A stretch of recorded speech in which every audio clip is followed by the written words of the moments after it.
नमस्कार, कैसे हैं आप सभी लोग। आशा करता हूं आप सभी लोग ठीक होंगे। मैं आचार्य रितेश कुमार आज आपके लिए लाया हूं कक्षा 12 में विषय व्यवसाय अध्ययन यानी बिजनेस स्टडीज़ के अंतर्गत जो मैनेजमेंट मेरा टॉपिक चल रहा है उसी का एक अगला पार्ट समन्वय, इंग्लिश में कोऑर्डिनेशन। समन्वय क्या होता है? समन्वय मैनेजमेंट के अंतर्गत ही आता है, प्रबंधन के अंतर्गत ही आता है। तो ये एक ऐसा शब्द है, यदि हम पढ़ाई को, स्टडी को दूर रखें तो हमारे जीवन में, हमारे परिवार में, जहाँ हम उठते बैठते हैं, लोगों से मिलते जुलते हैं, कार्य करते हैं, वहाँ भी इसका होना अति आवश्यक है। क्यों? क्योंकि अभी मैं बताऊंगा कि समन्वय होता क्या है। तो पहले मैनेजमेंट के अंतर्गत हम समझते हैं समन्वय को। किसी भी प्रबंधन को या प्रबंधक को अपने विभाग में, अपने संगठन में जो भी उसका व्यवसाय स्वरूप है, उसे अनेक कार्य करने पड़ते हैं। जिसमें कुछ महत्वपूर्ण कार्य हैं, क्रम से हम देखते हैं। पहला क्या है?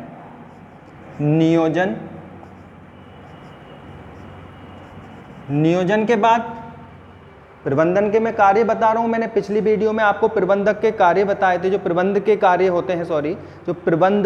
होते हैं वो मैंने आज में बताए थे। उसमें सबसे पहला क्या था? नियोजन के बाद संगठन के बाद नियुक्तिकरण। अभी हम समन्वय का अर्थ समझेंगे। उसको समझने के लिए आप ये समझिए मैं क्या कर रहा हूँ। नियुक्तिकरण के बाद निर्देशन, और निर्देशन के बाद लास्ट में आता है नियंत्रण। ये पांचों ही अलग अलग कार्य हैं। नियोजन अलग है, संगठन अलग है, नियुक्तिकरण अलग है, निर्देशन अलग है और नियंत्रण अलग है। प्रबंधक को ये पांचों कार्यों को जोड़ना पड़ता है एक दूसरे से। प्रबंधक ऐसा नहीं कि नियोजन करके भूल जाए। नियोजन यानी प्लानिंग करी है तो उस प्लानिंग को आगे बढ़ाएगा, एक संगठन बनाएगा। अब जब संगठन बनाएगा तो व्यक्तियों की आवश्यकता होगी जिसमें वो नियुक्तियां करेगा। नियुक्ति करने के बाद उनको निर्देश देगा कि जो संगठन के उद्देश्य हैं उनको प्राप्त करने के लिए आपको क्या कार्य करना है, और उन कार्यों की देखरेख के लिए उस पर नियंत्रण करेगा। तो ये सारे ही कार्य एक दूसरे से जुड़े हुए हैं। अब बात ये आती है, जब ये सारे कार्य एक दूसरे से जुड़े हुए हैं तो इनको जोड़कर किसने रखा है? इन कार्यों को जोड़कर किसने रखा है? इन सभी कार्यों को एक साथ लाने और इन्हें जोड़ने की प्रक्रिया का नाम ही समन्वय है। समन्वय का मतलब, कोऑर्डिनेशन का मतलब एक ऐसी युक्ति अपनाना जिसमें संगठन के विभिन्न विभागों में एकात्मकता लाई जा सके। यानी कि उन्हें ये बताया जा सके कि तुम्हारा एक ही उद्देश्य है, जो कि संगठन के उद्देश्य हैं, उसको प्राप्त करना है।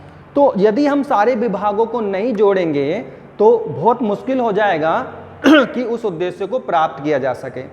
इसलिए समन्वय का आशय बनता है कि संगठन के जो भी उद्देश्य होते हैं उन उद्देश्यों को प्राप्त करने के लिए संगठन के विभिन्न विभागों में एक ऐसा तालमेल बिठा देना जिससे वो सभी लोग आपस में मिलजुल कर एक दूसरे की सहायता से कार्य कर सकें, समन्वय कहलाता है।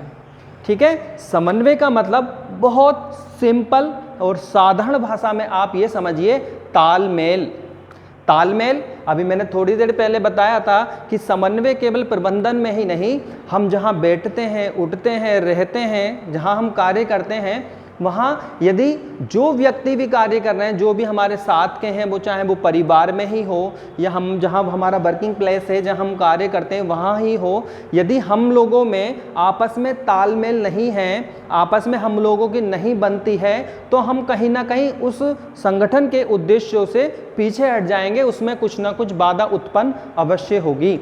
तो समन्वय एक ऐसा शब्द है जो संगठन के जितने भी कार्य हैं, जो भी हो, जो भी विभाग है, क्रय विक्रय वितरण सब इनको क्या करता है, आपस में जोड़ कर रखता है।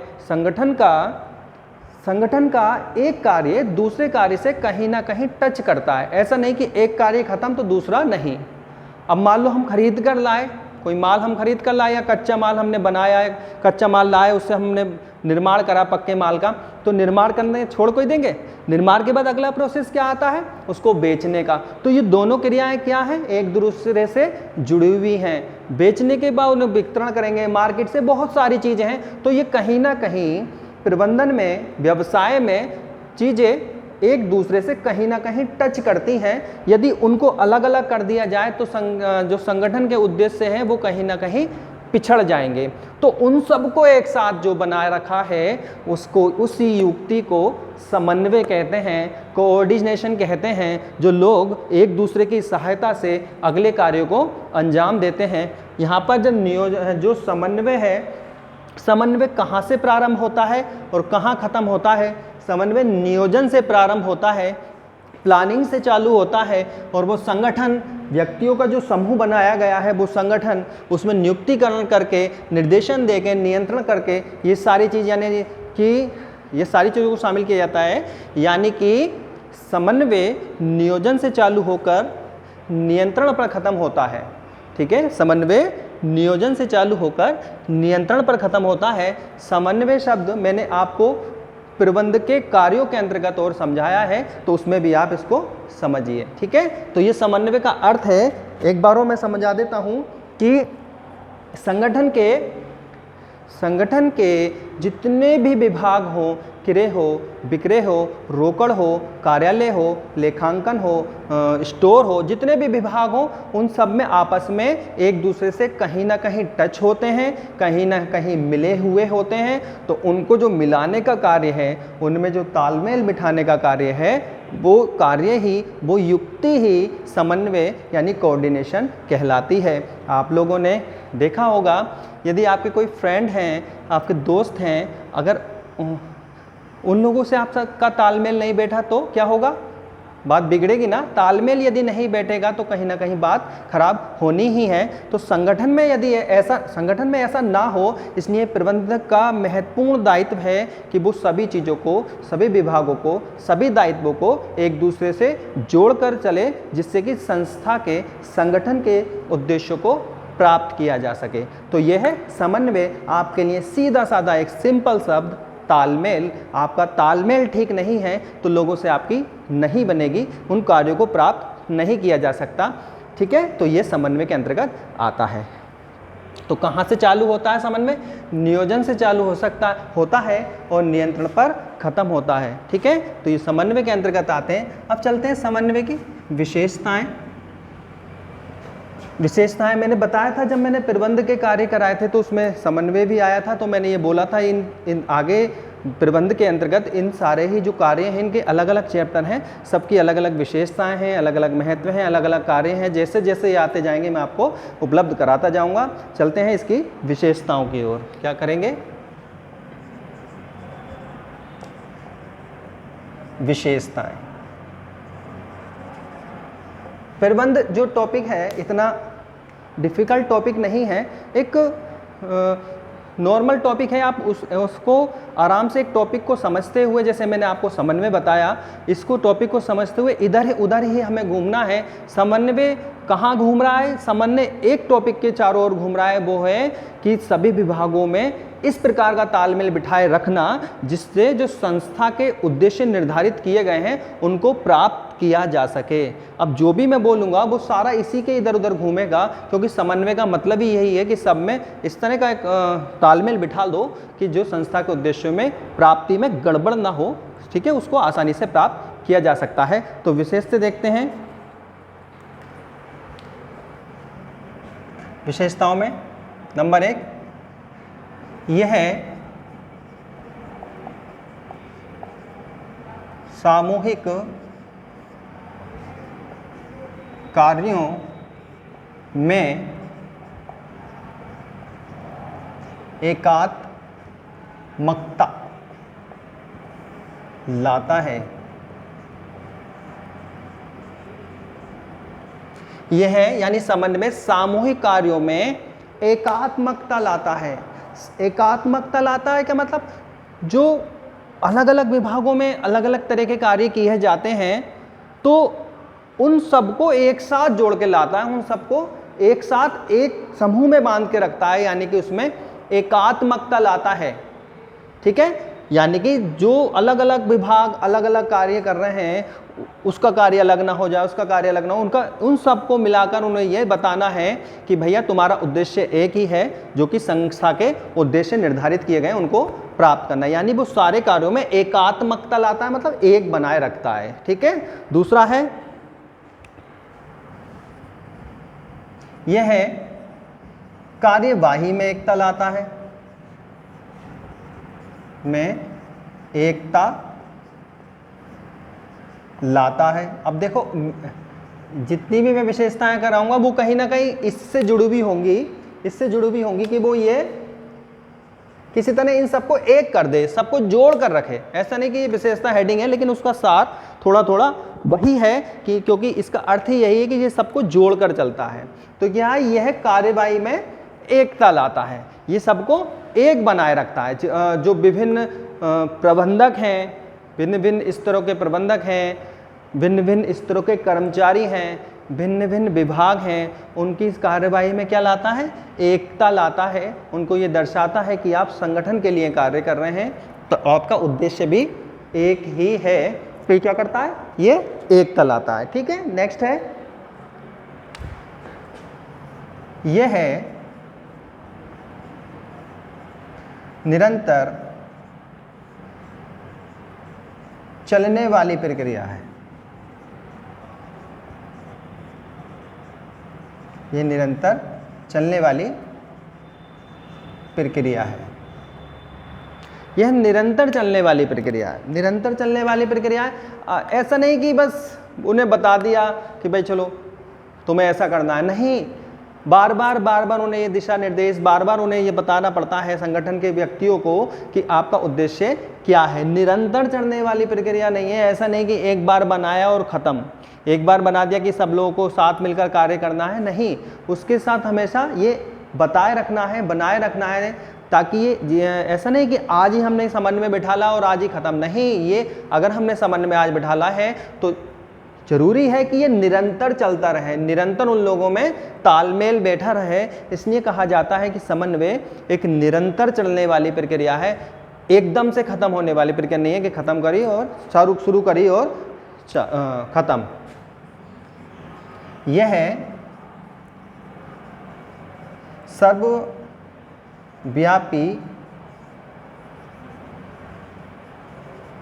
कार्य है। यह है सर्वव्यापी कार्य है। सर्वव्यापी कार्य है का क्या मतलब है, प्रबंध के भिन्न भिन्न स्तर होते हैं, प्रबंध के भिन्न भिन्न स्तर होते हैं, उच्च स्तर, मध्य स्तर, निम्न स्तर।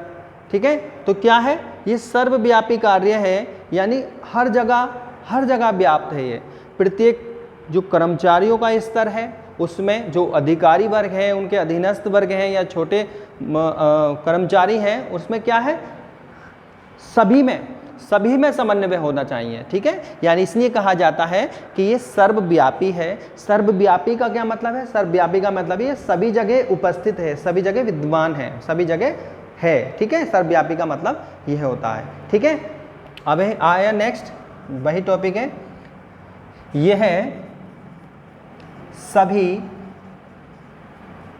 प्रबंधकों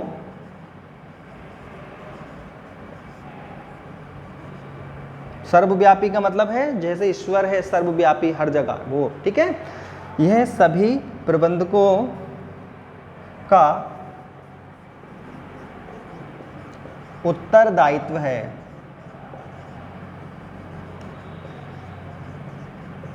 यह सभी प्रबंधकों का उत्तरदायित्व है। सभी प्रबंधक जो शब्द आया, जो मैंने अभी बताया था, प्रबंध के कितने स्तर बताए गए हैं, कई विद्वानों ने, कई अर्थशास्त्रियों ने प्रबंध के अलग अलग स्तर बताए हैं, किसी ने 5, किसी में 3, इस तरह।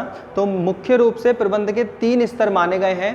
उच्च स्तर, मध्य स्तर और निम्न स्तर के प्रबंधक। उच्च स्तर के प्रबंधक, मध्य स्तर के प्रबंधक और निम्न स्तर के प्रबंधक। तो तीन क्या है, ये सभी प्रबंधकों का उत्तरदायित्व है। सभी प्रबंधकों का उत्तरदायित्व मतलब उनके जितने भी प्रबंध के स्तर हैं, उनमें जितने भी प्रबंधक आते हैं, ये उनका सभी का उत्तरदायित्व बनता है कि वो विभागों में समन्वय बनाए रखें और खुद भी समन्वय बनाए रखें एक दूसरे के कार्यों में। एक दूसरे जो उनके अधीनस्थ हैं उनमें समन्वय होना चाहिए। ठीक है, आगे है,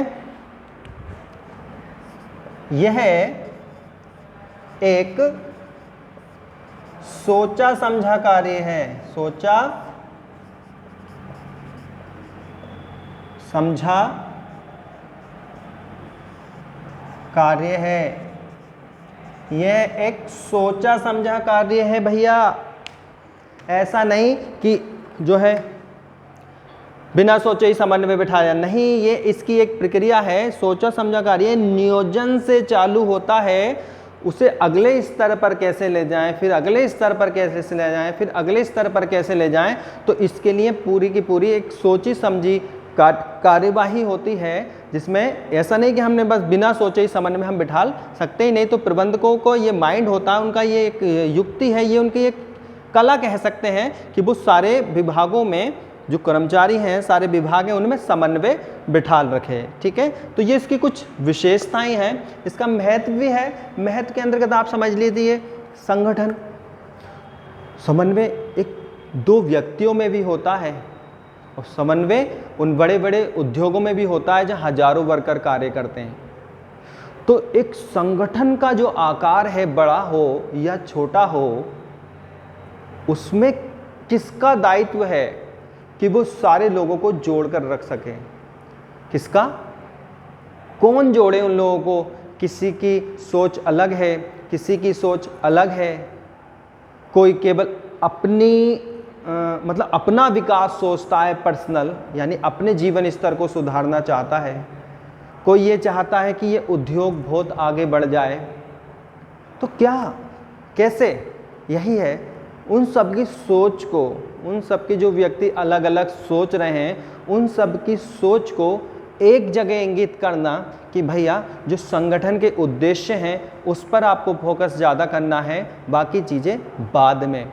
तो क्या है, इतने बड़े संगठन हैं, उन सब में समन्वय बैठाए रखता है, उन सब में तालमेल बैठाए रखता है। ये एक प्रबंध की युक्ति है जो कि समन्वय के अंतर्गत आती है। ठीक है, तो ये आज का एक छोटा सा टॉपिक था, समन्वय, कोऑर्डिनेशन, जिसमें मैंने आपको उसके अर्थ के बारे में, उस विशेषताओं के बारे में बताया। उम्मीद है समझ में आया होगा। नहीं समझ में आता है दोबारा पढ़िए, तिबारा पढ़िए, ऐसा नहीं कि आपके समझ में नहीं आएगा। सिंपल टॉपिक है, मैं आशा करता हूँ आप जितनी बार पढ़ेंगे उतना समझ में आएगा, जितनी बार इस वीडियो को देखेंगे और ज़्यादा समझ में आएगा। ठीक है, इसी आशा के साथ कि ये समझ में आया होगा। मिलते हैं हम नेक्स्ट वीडियो में, जब तक के लिए बाय बाय।